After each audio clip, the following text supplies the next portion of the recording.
것이 아니요 내 입에서 나오는 모든 말씀으로 산다고 하신 주님, 우리의 육신의 배고픔이 아니라 말씀의 기갈 때문에 힘듭니다.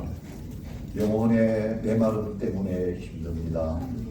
말씀을 통해 예수님 만나게 하시고 그 예수님을 통해 만족하게 하셔서 우리의 영혼의 기갈이 끝나게 하시고 목마름이 끝나게 하여 주옵소서. 주 예수님만이 나의 만족함이 되신다고 고백하며 찬양했습니다. 이 찬양이 우리의 삶에서 실제가 되게 하여 주옵소서. 예수님의 이름으로 기도합니다. 지진도 두렵고 폭우도 두렵고 자연적인 재난도 두렵지만 마지막 때에 마태복음을 통해서 우리에게 주시는 말씀을 통해서 예수 믿는 우리들이 늘 신앙생활하면서 두려워하는 것은 예수님 전하다가 받는 어려움과 박해입니다. 어릴 때부터 6.25 때 어떻게 공산당의 총 앞에서 우리 믿음의 선배들이 성경 밟고 못 지나갑니다. 십자가 밟고 못 지나가겠습니다. 나는 예수님 부인할 수가 없습니다. 그리고 총 맞아 죽었는지 그 순교의 자리에 나갔는지 그런 이야기들을 많이 들으면서 늘 그런 생각을 합니다. 만약 나에게 그런 일이 생긴다면, 나에게 그런 박해가 온다면 나는 과연 예수님을 부인하지 않을까? 예수님을 시인하고 건강하게 죽음의 자리에 들어갈 수 있을까? 어릴 때부터 그 생각만 끔찍했습니다. 두려움이 있었습니다. 오늘 이 두려움의 문제를 주님께서 제자들에게 풀어주고 계십니다.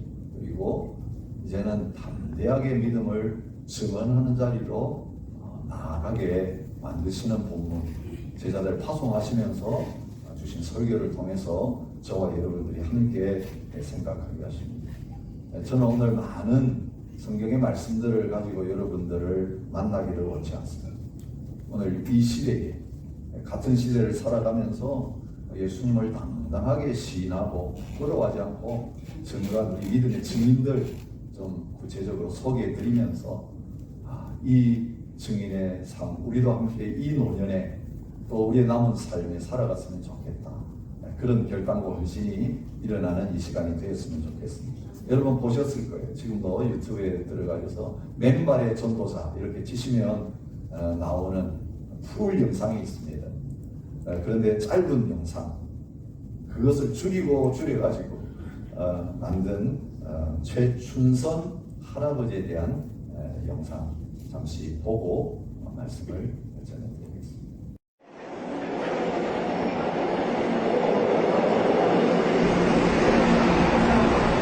지하철 한 구석에서 우연히 만난 맨발의 노인은 예수의 피를 외치고 있었다. 나는 공로업계가 예수의 피밖에 없네. 예수의 피밖에 없네. 아무도 듣지 않는 그 피를, 그 십자가를 외치고 있었다. 스승께서 장로를 가르치시는 거룩한 스승 깨달아 예수를 알게 하셨네. 아멘. 남북조 자동 통일 내가 믿는 대로 되리라. 아멘. 최춘선이란 이름을 가진 노인, 50년 가까이 맨발로 다니며 복음과 사랑을 전하고 있었다. 그때는 우리가 고아들을 많이 데리고 있었죠. 예. 갈 데 올 데 없는 할머니도 계셨고, 아. 심지어 나 환자도 있었고요. 예. 결핵 환자, 그 당시는 결핵 못 예. 고치는 걸로 예. 여겼잖아요. 결핵 환자, 정신병 환자. 평생을 그저 어려운 사람들 길가에 간 사람들 길 가다가도 그냥 지나치는 데가 없어요. 네. 어린애들은 업고 안고 돌아와서 그 길로. 네. 나 있을 때는 수십 명이었죠. 김포에서는 몇백 명이 했다고 그래요. 난 아무것도 아니고 십자가 인더 크라이스트 be my glory 에바 여댕강을 건너가 연동식이다. 십자가 무한사랑 찬양.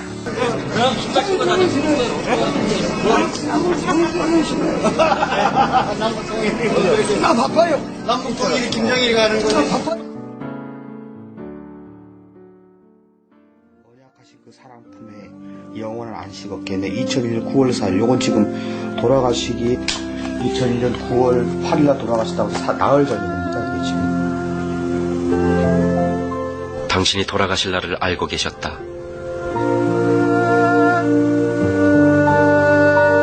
그 마지막 날엔 기어이 전도를 하러 나오셨다가 누추한 나를 만난 것이다.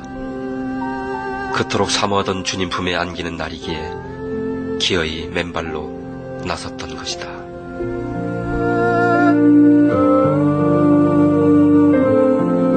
하늘나라 건설. 이건 하나님께서 나에게 주신 이 계시고 사명이야. 가장 존경하는 분이 나에게 그러세요. 나는 광야에 맺힌 자. 내 사명은 그거야. 네. 확인한 게 얼굴이 아니고 발이었거든요. 네. 이 발. 예. 세상에서 정말 단 하나밖에 없는 네. 그 말이셨거든요.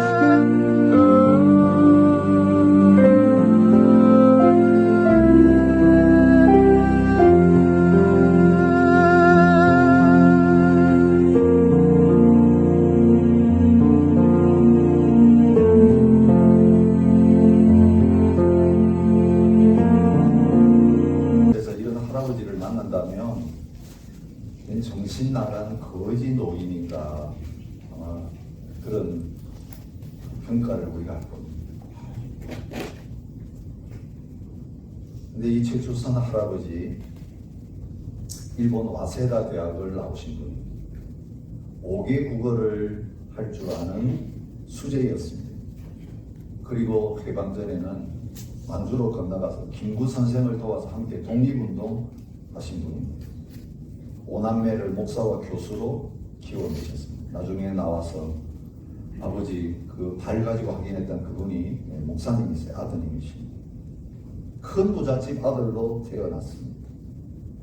김포공항 들어가는 길에서 인천국도까지 수십만 평의 땅을 유산으로 받은 분이었습니다.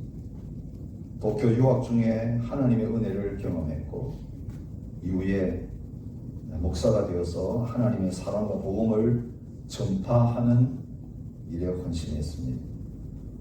6.25 직후에 길에서 떠도는 노숙자들, 거지들 집으로 데려와서 거두어 먹였고 국가나 단체 보조금 하나도 안 받고 신이 고아들도 많이 길러냈습니다. 내일 아침 먹을 쌀만 남았을 때도 누가 와서 먹을 것 없다고 하면 다 퍼줬습니다. 유산으로 받은 땅, 실향민과 가난한 이들에게 다 나눠줬습니다. 어려운 살림에서도 하나님의 보살핌과 아내의 헌신으로 자식들을 잘 키워냈고 자신은 하나님의 말씀을 전파하기 위해 매일같이 지하철로 나갔습니다. 종이 한 장이라도 아끼기 위해서 폐지에 자신이 직접 문구를 써가지고 모자로 쓰고 앞에 달고 그래서 전단지를 만들어가지고 전도했습니다. 50세부터 돌아가시는 80세까지 30년을 통일되기 전에는 신발 안 신는다. 그러면서 맨발로 다니시며 전도했습니다. 이 할아버지를 발굴해낸 사람이 있었습니다. 우리가 잘 아는 김우현 감독입니다. 팔복 시리즈 하면서 첫 번째 복, 심령이 가난한 자는 복이 있다. 그리고 그 주인공 이 최춘선 목사님을 만나가지고 돌아가시기 전에 7년 동안 계속 이분 따라다니면서 영상 찍어가지고 그 30분짜리 풀 영상을 만들어 올리셨습니다. 마지막으로 이 김호영 감독이 할아버지 만났을 때에 신문 광고 문구 가운데 하나인 생명이라는 단어를 떼가지고 나눠줬다고 합니다. 지하철에 오자 할아버지는 충성은 열매 가운데 하나요 말을 남기고 떠나가는 것이 이분이 할아버지를 본 마지막이었습니다. 1호선 수원역 열차에서 전도하다가 잠시 쉰다고 앉아있는 가운데 그냥 하나님 불러가셨습니다. 그토록 소망하던 하나님의 곁으로 가셨습니다. 여러분 80이 될 때까지 30년간 그냥 없어서 가난해서 그렇게 사신 게 아니고 최고로 배우신 분, 모든 것을 가지신 분이 다 누리고 편안한 삶을 사셨습니다. 아침마다 자녀들이 아버지 제발 좀 나가지 마세요. 여러분 그 사람들에게 미친 취급받고 어떨 때는 막 지하철 못하게 막고 직원들이 끌고 가가지고 그 사무실에서 계속해서 욕하고 죽고 그럼에도 불구하고 마지막까지 나는 주님을 전하지 않을 수 없다. 맨발로 전도하다가 복음 전하는 자의 발이 가장 아름다운 발이라고 그 말씀을 실제로 우리에게 보여주시고 떠나신 분입니다. 떠나신 지 20년이 됐지만 여전히 많은 사람들에게 감동을 주고 계신 이 모습 보면서 우리의 마지막이 이렇게 예수님 전하다가 증인으로 당당하게 하나님 앞에 설 수 있으면 그게 최고의 복이구나. 부자가 복이다. 세상 사람들이 믿는 그 믿음을 교회 안에서도 똑같이 반복하는 이 시대에 가난한 자가 복이 있다. 가난해도 행복하고 가난해도 기뻐할 수 있고 예수님이 함께 있으면 나는 부자다. 부족한 게 없다라고 고백하고 살아갈 수 있는 저희들이 되었으면 얼마나 좋을까. 그런 생각을 하게 됩니다. 말세의 징조 가운데 하나가 박해다. 제자들을 보내시면서 너희를 환영 안 받는다. 여러분 제자라고 뽑힌 거 얼마나 좋아요. 12제자 뽑혔으니까 얼마나 좋아요. 거기다가 능력도 주셨어요. 병 고치는 능력, 귀신 쫓아내는 능력, 기적을 행하는 능력 받았어요. 그리고 대신 보내시면서 뭐라 그러냐면 내가 하던 걸 너희가 해라. 전국 복음도 전하고 가르치고 그 다음에 병자도 고치고 귀신들 이상 쫓아내라. 이제 너희들 보냈는데 내가 하는 일 했던 일 너희가 봤지 않느냐. 지난주에 우리 생각했던 그 사역을 제자들이 나가서 다 할 수 있게 하셨습니다.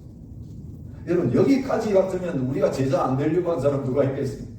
능력 줄 테니까 줄 서세요. 그러면 선착순으로 줄 서겠다고 싸울 거예요. 여러분 사도 만들어 주겠습니다.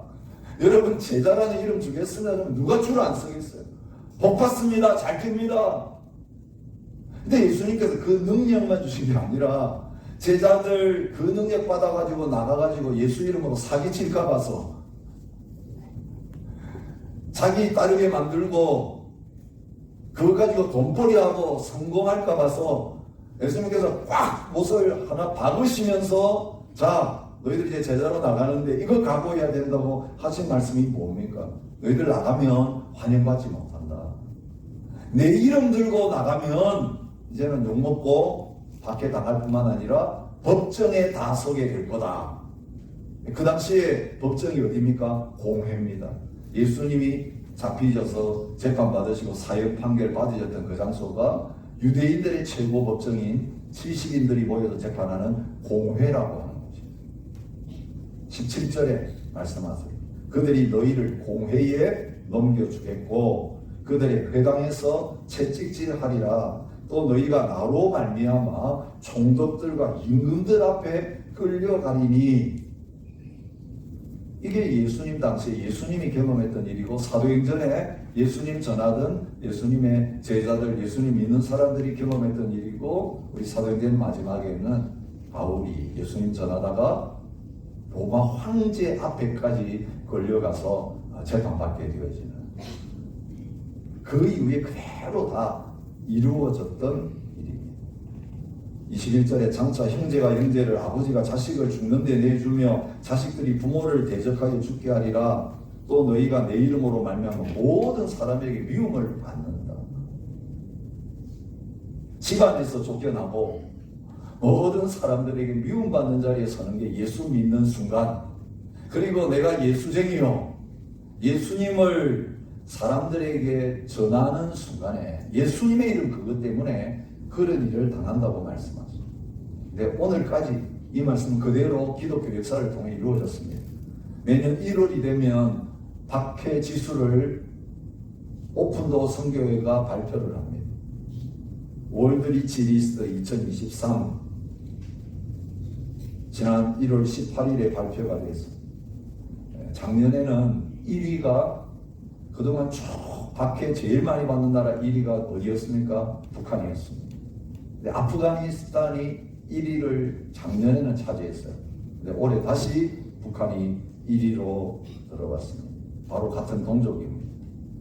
남쪽에는 자유가 있는데 북쪽에는 세계에서 가장 많이 박해를 받는 그리스도인들이 지금도 순교의 대회에 참여합니다.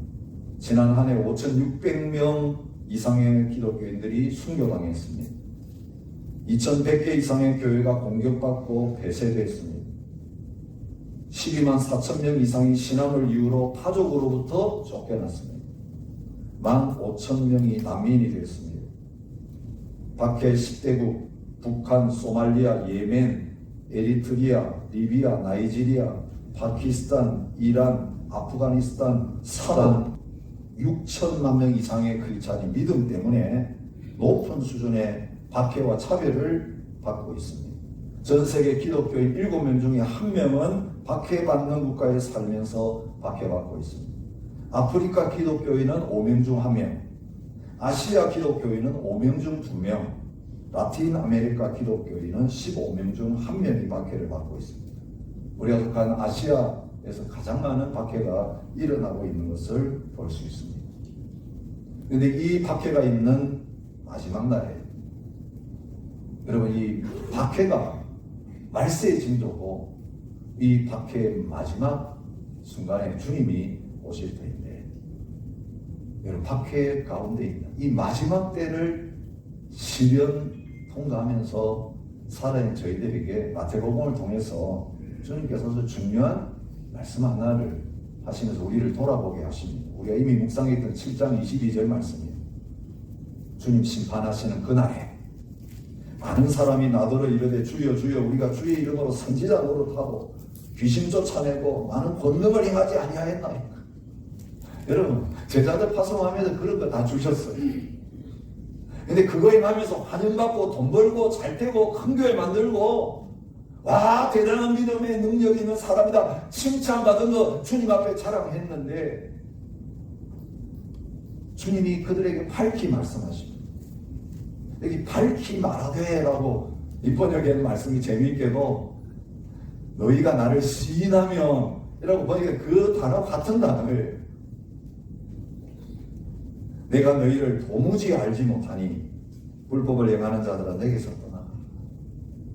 박해 없이 성공한 사람, 예수 팔아서 잘된 사람, 이게 존경받고 우리가 줄 서서 나도 저 사람처럼 저렇게 되고 싶다라고 흠모해야 될 대상이 아니라 사실 가장 위험한 자리가 될 수 있다는 거죠. 여러분, 그런 이야기 많이 들었잖아요. 우리 한국에서 이름만 대면 잘 아시는 그런 유명한 목사님들, 어떤 분이 천국 가서 돌아와가지고 하나님께 물어보니까 찾아보니까 그분 없더라. 여러분 이건 주관적인 겁니다. 근데 그런 이야기들을 참 많이 하죠. 그럴 수 있어요. 천국에 가서 놀라는 건 뭐냐면 꼭 왔을 거라고 생각하는 사람이 없고, 두 번째 놀란 건 안 올 것 같은 사람이 와 있고. 여러분 천국 가서 세 번째 놀라는 게 뭐겠습니까? 내가 와 있는 게 놀라워. 지금 천국 가서 우리가 들어가야 뭐 누가 와 있는지 안 왔는지 알까. 여러분 하나님의 기준과 우리의 기준이 달라요. 그리고 우리가 신앙생활하면서 너무 나는 뭐 따로 당상이다 천국 가면. 여러분 구원의 확신이 필요합니다. 은혜로 믿음으로 구원받습니다. 근데 그거로 끝나면 안 된다는 것을 주님께서 경고하시면서 가르쳐주고 계시는 것을 볼 수 있습니다.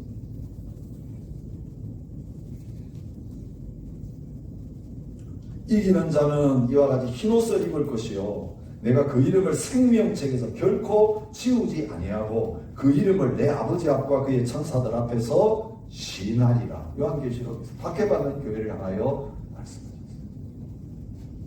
여러분 우리의 싸움은 현재 진행형입니다.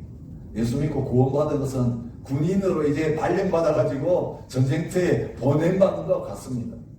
여러분 끝까지 싸워서 예수님의 이름으로 놀라운 승리 약속 주셨는데 그 약속받은 승리가 우리의 것이 되어지게 될 때에 당당하게 생명의 멸류관을 받는 그 자리에 가게 될 거라고 말합니다. 하나님이 누구를 시인하신다고 말씀하십니까? 그 마지막 때 사람 앞에서 나를 시인하면 나도 하늘에 계신 내 아버지 앞에서 그를 안다고 시인할 것이고, 누구든지 사람 앞에서 나를 부인하면 나도 하늘에 계신 내 아버지 앞에서 그를 부인하겠다. 그렇게 말합니다. 여러분 말만의 믿음으로 구원받는다 그거 이야기하시는 거 아니에요. 그냥 입술로만 그냥 영접한다고 해. 그러면 천국가 이따위의 신앙이 아니라고요. 오늘 우리가 얼마나 복음을 싸구기로 만들고 있는지 몰라요.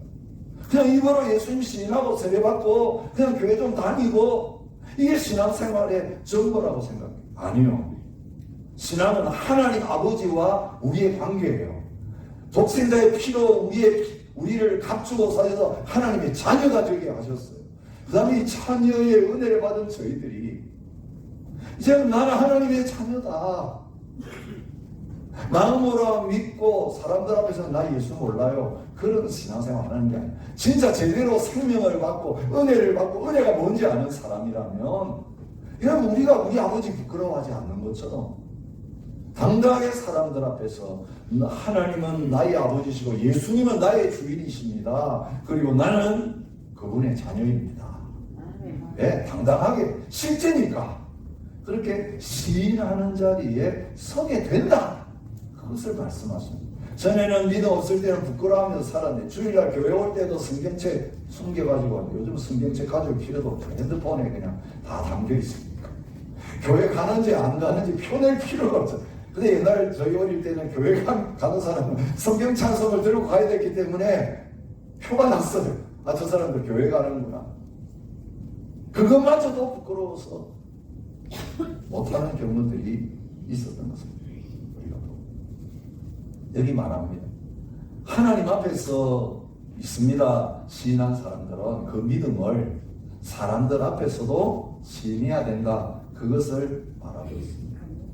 누구든지 음란하고 죄 많은 세대에서 나와 내 말을 부끄러워하면 인자도 아버지의 영광으로 거룩한 천사들과 함께 올 때 그 사람을 부끄러워하리라.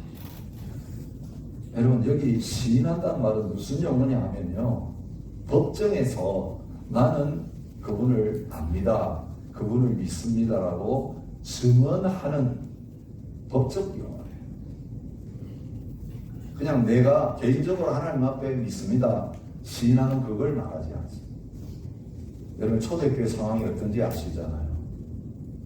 황제가 주라고 선포되었습니다. 크리스찬들은 예수님을 주라고 부르는 것 때문에 반역자 취급을 받았습니다. 로마의 반역자다. 황제 하나밖에 주인이 없는데 예수가 주라고? 그래서 그것 때문에 정치범으로 몰려서 법정에 끌려갔어요. 사실 예수님도 로마 사람들이 로마 총독인 빌라도가 십자가 처형을 내릴 때에 그 죄표에 뭐라고 써 있었습니까? 유대인의 왕 예수, 반역자 예수라고 하는 그 죄명으로 죽었습니다. 유대 법정에도 쓰셨고 로마 빌라도의 법정에도 쓰셔서 당당하게 자신이 하나님의 아들이라고 하는 사실을 부인하지 않고 시인하다가 그렇게 죽으셨습니다. 예수님 따르던 제자 베드로, 대표인 베드로는 그 결정적인 자리에서 너 예수님의 제자 아니냐? 예수님 알지? 그럴 때 나는 모른다고 3번이나 부인했던 것과 예수님이 당당하게 하나님의 아들이요 왕이신 것을 증거하시다가 법정에서 사형 판결을 받으시고 죽으시니까 여러분 사도행전에 보면 예수님 믿는 사람들이 회당에 끌려가고 심지어 로마 황제 앞에 끌려가서 그것 때문에 신문 받으면서 어떤 증언을 하느냐에 따라 사형 판결을 받고 죽을 수도 있고 풀려날 수도 있는 그런 법적인 증언이 예수님을 믿습니다. 예수님을 시인하는 행위였던 것을 말하고 있습니다. 근데 오늘 그렇게 성경을 기록할 그 당시에 그런 의미를 가지고 있던 시인한다는 말이 오늘 우리의 삶에서는 그 모든 상황은 다 빠지고 그냥 입으로만 인정하면 되는 것으로 변질된 것입니다. 예수님 제자 부르시면서 증인이라고 하셨습니다. 이 증인이라는 단어에서 순교자라는 단어가 나왔다는 거 아시죠? 마르티 이 같은 뜻입니다. 너희가 나로 말미암아 총독들과 임금들 앞에 끌려가리니 이는 그들과 이방인에게 증거가 되게 하려. 이 증인으로서 당당하게 예수님의 십자가와 부활에 대해서 믿음에 대해서 증언하기 위해서 그 앞에 서게 될 것을 말씀하신 것입니다. 오늘도 우리가 존재하는 이유는 다른 데 있지 않습니다. 예수님의 증인이 되어서 예수님이 왕이십니다. 예수님이 모든 것 다 다스리십니다. 예수님께서 나의 생명의 주인이십니다. 예수님 구원자이십니다. 오늘 우리가 그 구원받은 은혜와 감격을 당당하게 사람들 앞에서 증거하라고 우리에게 생명을 살려주십니다.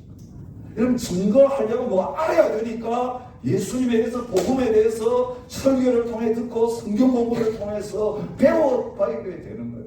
평생 교회 다니는데 너 예수님에 대해서 한 5분 만에 이야기해봐라. 내가 그 말 듣고 믿을지 안 믿을지 선택할 테니까 말해보라 그러면 불과 5분도 예수님에 대해서 당당하게 어떤 분인지 전하지 못하는 그리스도인들이 너무 많습니다. 그리고 전하라 그러면 다 엉뚱한 걸 전하는 분이 많아요. 간증하라 그러면 복음을 전하는 게 아니라 사실은 복음 아닌 다른 것들을 증거하는 경우들이 얼마나 많은지 사도들이 증거하다가 순교당했습니다. 스데반이 증거하다가 죽었습니다. 디모데, 바울 다 증거의 삶을 살다가 예수님 이름 그것 때문에 다른 사회적인 악을 행하지 않았는데도 죽었습니다. 말세의 하나님의 교회는 바로 예수님을 증거하다가 순교의 자리에 나아가게 되어지는 사람들의 모험이라고 하는 것을 요한계시록을 통해서 보여주고 있습니다. 그런데 여러분 오늘 우리가 딱 그 법정에 있어서 우리의 말 한마디에 따라서 내가 죽을 수도 있고 아니면 살아나갈 수도 있는 상황 속에 있었다고 할 때 진짜 나는 예수님을 믿습니다라고 나는 하나님의 자녀입니다. 하나님 내 아버지시고 예수님 내 주인이십니다라고 증거할 수 있는가? 여러분 그렇게 하라고 보내시면서 예수님 제자들의 마음을 딱 찍어서 왜 증거하지 못하고 사는가? 왜 증인의 사명 감당하지 못한가? 가장 중요한 게 뭡니까? 두려움이에요. 그런즉 그들을 두려워하지 마요. 몸은 죽여도 영혼은 능히 죽이지 못하는 자들을 두려워하지 마요. 두려워하지 마요. 여러분 오늘 짧은 본문에 3번이나 두려워하지 말라고 말씀하신 거예요. 여러분 사람 앞에서 당당하게 증거하지 못하는 것은 사람을 두려워하기 때문에 그렇습니다. 그 사람 중에 누구를 두려워합니까? 예, 우리를 죽일 수 있는 사람을 두려워합니다. 여러분 저희들은 지금 예수님 전한다고 해서 시인한다고 해서 죽임까지 당하지 않습니다. 물론 조금만 이 호주 땅, 자유로운 땅을 벗어나가면 예수님 때문에 지금도 죽어나가는 사람들이 많이 있지만 오늘 우리는 죽기까지는 하지 않습니다. 그럼에도 불구하고 마찬가지입니다. 죽음 앞에 두려워하는 것이나 사람들 앞에서 부끄러워하는 것이나 결국 하나님보다 사람을 더 의식하고 천국에서 누리는 것보다 이 세상에서 내 자신의 처지가 어떻게 되나 이걸 더 중요하게 생각한다는 면에서는 똑같습니다. 여러분 예수님 당시 요한복음에 보면 예수님 믿는데도 당당하지 못하고 시인하지 못하는 사람들이 있었습니다. 요한복음 7장에 보면 무리 중에 서로 수군거립니다. 좋은 사람이다, 아니다. 그런데 예수님 마음속으로는 믿었는데 좋은 사람이라고 생각했는데 왜 당당하게 말을 하지 못했느냐? 유대인들을 두려워함으로 시인하지 못합니다. 소경이 눈을 떴습니다. 내 부모한테 물어서 물어봅니다. 원래 소경이었냐? 근데 부모가 대답을 하지 못합니다. 왜 그렇습니까? 다 컸으니까 걔한테 물어보세요. 이렇게 빠져나갑니다. 유대인들이 누구든지 예수를 그리스도로 시인하는 자는 출교하기로 결의하였으므로 그들을 무서워해요. 여러분 죽이는 게 아니라 출교시켜버리는, 그래서 완전히 유대 사회에서 매장당하는, 그게 두려워서 분명히 알고 있는 사실도 말하지 못하고 시인하지 못하는 자리에 있게 되는 것이 연약한 우리들의 존재인 것을 보여주고 있습니다. 심지어는 관리 중에서 믿는 사람이 있었는데 바리새인들 눈치 보면서 드러나게 말하지 못했다고 봐. 여기 드러나게 말한다는 게 시인한다는 것 같은 단어예요.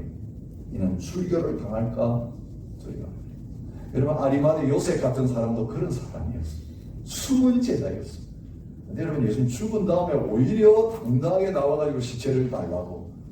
여러분 이게 믿음을 시인하는 거예요. 이제는 죽어도 괜찮습니다.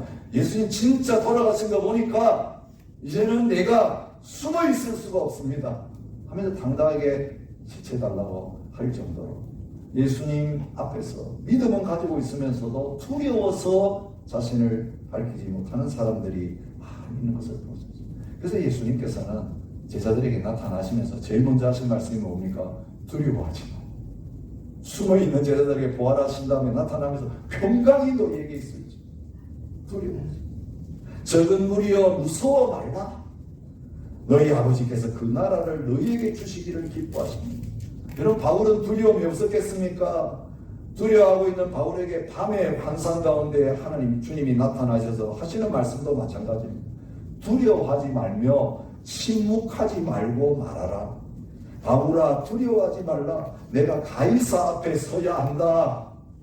황제 앞에까지 있어서 증언해야 되니까 두려워하지 마. 죽는 거 두려워하지 마. 물에 빠져서 배가 파손돼서 죽지 않을 것이고 황제 앞에서 증언하고 나서 순교당해 죽을 거니까 그 있기 전에는 하나님 데려가시면 어떡하나 겁내지 말라. 그리고 육체적으로 황제한테 처형당해서 죽는 거 두려워하지 말라고 말씀하십니다. 여러분 왜 두려워하지 말라고 말씀하십니까? 세상 사람들은 몸만 죽일 수 있지. 하나님은 어떤 분이십니까? 영혼과 육신을 영원한 지옥에 던지시는 분이기 때문에 최후의 심판자는 황제도 아니고 사람들도 아니고 하나님이십니다. 우리가 그 하나님의 심판대 앞에 섰을 때 우리의 믿음을 검증받고 그 믿음의 인정에 따라서 우리의 영원한 운명이 결정되어집니다. 그들은 잠시 법정에 세워서 이 땅에서 얼마 잠시 살까, 나 그대로 잠시 지나가는 이 세상에서 죽는지 사는지 그것만 결정할 수 있지만 하나님은 우리의 영원한 운명을 결정하시는 분이기 때문에 사람 두려워서, 세상에서 죽는 것 두려워서 예수님 모른다고 부인하는 자리에 서지 말라고 말씀하십니다. 그리고 뭐라고 약속해 주십니까? 너희에게는 머리털까지 다 세신바 되었나니 두려워하지 마라. 너희는 많은 참새보다 귀하니라. 여러분, 독전 앞에 서서 예수님 믿는다고 해도 살려주겠다 그 말씀하시는 거 아니에요. 은혜님이 죽음을 뛰어넘은 사람이에요. 십자가의 부활은요, 죽어도 우리의 몸이 다시 살아나서 영원한 생명을 갖게 된다는 그것을 믿는 믿음이에요. 그러니 이제 이 세상에서 죽는 것은 짐을 벗는 거예요. 하나님 나라로 직행열차 타고 가는 그것이기 때문에 더 이상 두려워하지 않습니다. 여러분, 죽을 때가 되어서 죽는 건 얼마나 복되고 행복합니까? 오늘 우리가 두려워하는 건 뭐냐면, 아이고 이러다 죽을라, 저러다 죽을라. 때가 안 됐는데도 어려움 만나면 우리 그냥 무의식적으로 나오는 말이 뭡니까? 아이고 죽을 뻔했다. 절대 죽을 뻔할 일은 없어요. 주님 말씀하세요. 너의 머리카락 하나도 다 계산하고 있는데 이건 죽는 문제 아니에요. 죽는 문제 아니고 머리카락 떨어져서 대머리 되느냐 안 되느냐. 머리털이 까만 머리가 휘어져가지고 흰머리 되느냐 이 수준이에요. 근데 어떤 경우 우리는요, 이것을 걱정하고 두려워하는 경우, 대머리 될까봐 두려워, 머리 휘일까봐, 모이다 지것도 하나가 두려워해가지고 또 검은 머리. 이게 사람을 의식하는 거잖아요. 사람이 그거 안 보면 우리 그게 뭐가 케어가 되겠어요? 돈 케어죠. 여러분 혼자 있을 때는 뭐 신경 안 쓰잖아요. 그래서 코로나 때 그냥 영상 예배 드릴 때 얼마나 좋았어요, 우리 자매님들. 화장 안 하고 그냥. 근데 하나님은 다 보고 계신데 하나님 앞에는 화장 안 하고 사람 안 본다고 그냥 막 잠옷 바람으로 왔다가 또 들어도 예배를 받았다가 어떤 분은 골프 치러 가면서 막 영상 보면서 예배들 이런 짓을 우리가 하고 있는 거죠. 얼마나 하나님을 의식하지 않고 사람 눈치 보면서 우리가 사는가 우리 스스로 다 잘 알아요. 사람이 안 보면 무슨 짓도 다 해요. 사람 앞에서는 홀리 하면서. 목사님 저부터도 그럴 수 있어요. 괜히 오늘 설교한다고 저희 아내가 어제 저녁에 무슨 뭐 팩을 하고 마사지하고 그것도 오늘 권사님이 시켰대요. 절대로 안. 제가 좀 주의해 보였나 봐요. 내가 이거 괜찮아요.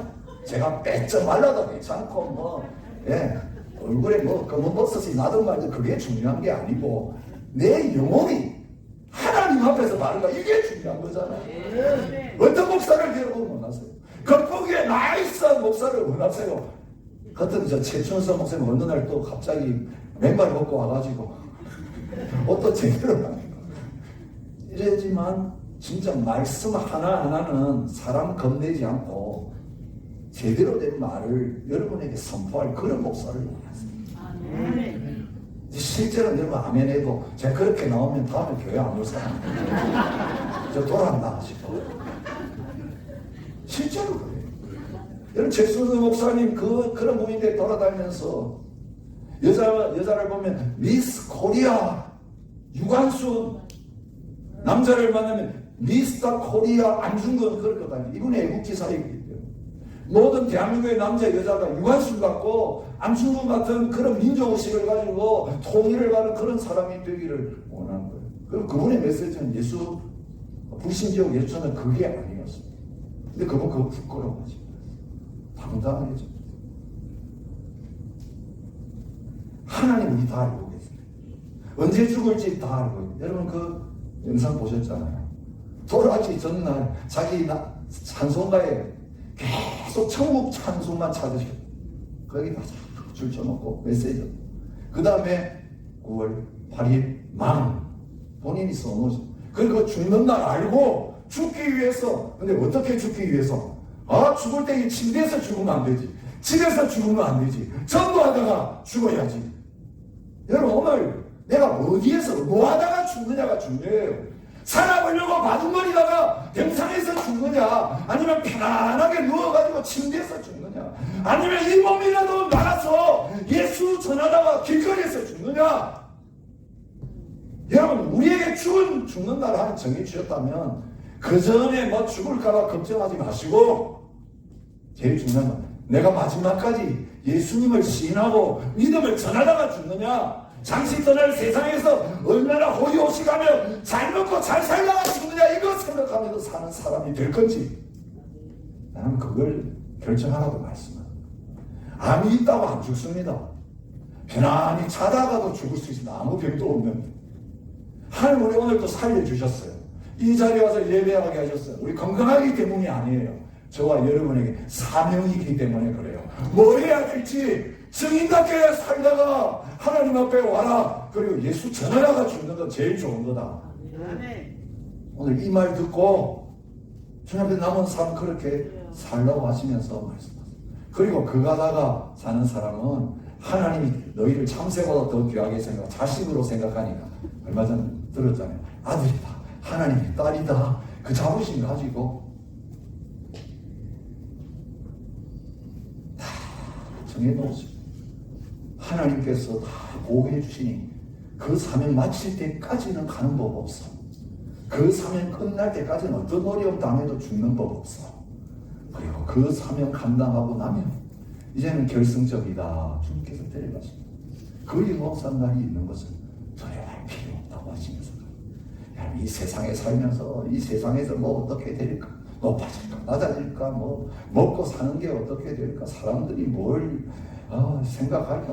온갖 이런 자세구리한 게 우리 마음에 꽉 두려움으로 차 있어요. 진짜 우리가 두려워야 될 것은 누구라고 말합니까? 하나님을 두려워하는, 하나님을 경외하는, 하나님 앞에서 제대로 사는 게 중요하지 사람들이 이러쿵저러쿵 하는 게 중요해서는 안 된다는 거예요. 오히려 욕먹으면 기뻐하라 그러셨잖아요. 박해 받는 자가 복이 있나니 팔복의 마지막은 그 복 아니에요. 여러분 사람들에게 욕먹는 복을 마음껏 누리시기 바랍니다. 욕을 많이 먹으면 오래 사세요. 걱정하지 마세요. 너무 칭찬받고 박수받으면 빨리 갈 가능성이 훨씬 많습니다. 예수님 그렇게 가셨고 예수님 저와 여러분과 함께 하시기 때문에 그렇게 신하게 해주실 거예요. 잡혀갈 때 걱정하지 말라. 대답할 말을 누가 주신다고요? 예, 하나님 주시고 성령님이 대답할 말 주세요. 나는 믿음 없으니 그때 부인할까 때 천만의 말씀. 내가 가는 게 아니라 내 안에 주님이 그때 내 힘을 주장하시고 내 마음을 붙들어 주셔야 부인하는 거지. 그렇지 않으면 베드로처럼 죽어도 부인하지 않겠습니다 장담하다가 완전 밑바닥 가는 인생 돼요. 우리의 장담이 중요한 게 아니에요. 내 결심으로 믿고 사는 거 아니에요. 여러분 다 해보셨죠? 여러분 하고 싶은 대로 결심했다고 다 되어진다면 여러분 여기 이 자리에 안 계시겠죠? 다 청와대에 계시거나 아니면 저 사업하시느라고 재벌 되셔가지고 다 세계 돌아다니시나 이러겠죠. 우리 결심 가지고 인생 못 살아요. 안 돼요. 그러나 아무것도 할 수 없는 우리지만 예수님 함께 하시면, 성령님 함께 하시면 주님께서 연약한 자를 강하게 만드셔서 고백하고 신하고 증거하며 살게 하십니다. 그런 증인 보여드리도록 하겠습니다. 사진, 첫 번째 사진만 보여드리겠습니다. 네, 이분 좋습니다.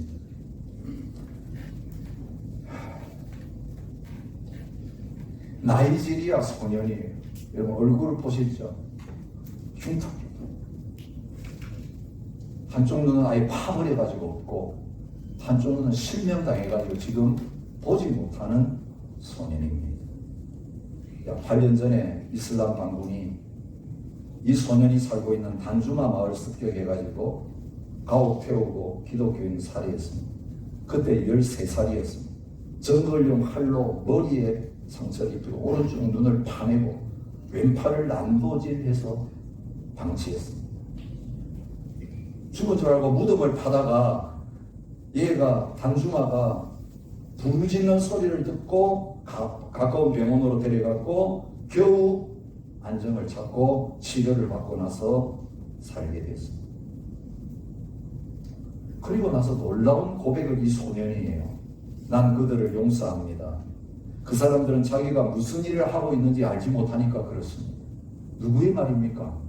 이 어린 소년이 예수님이 십자가에서 한 말을 하고 있는 거예요.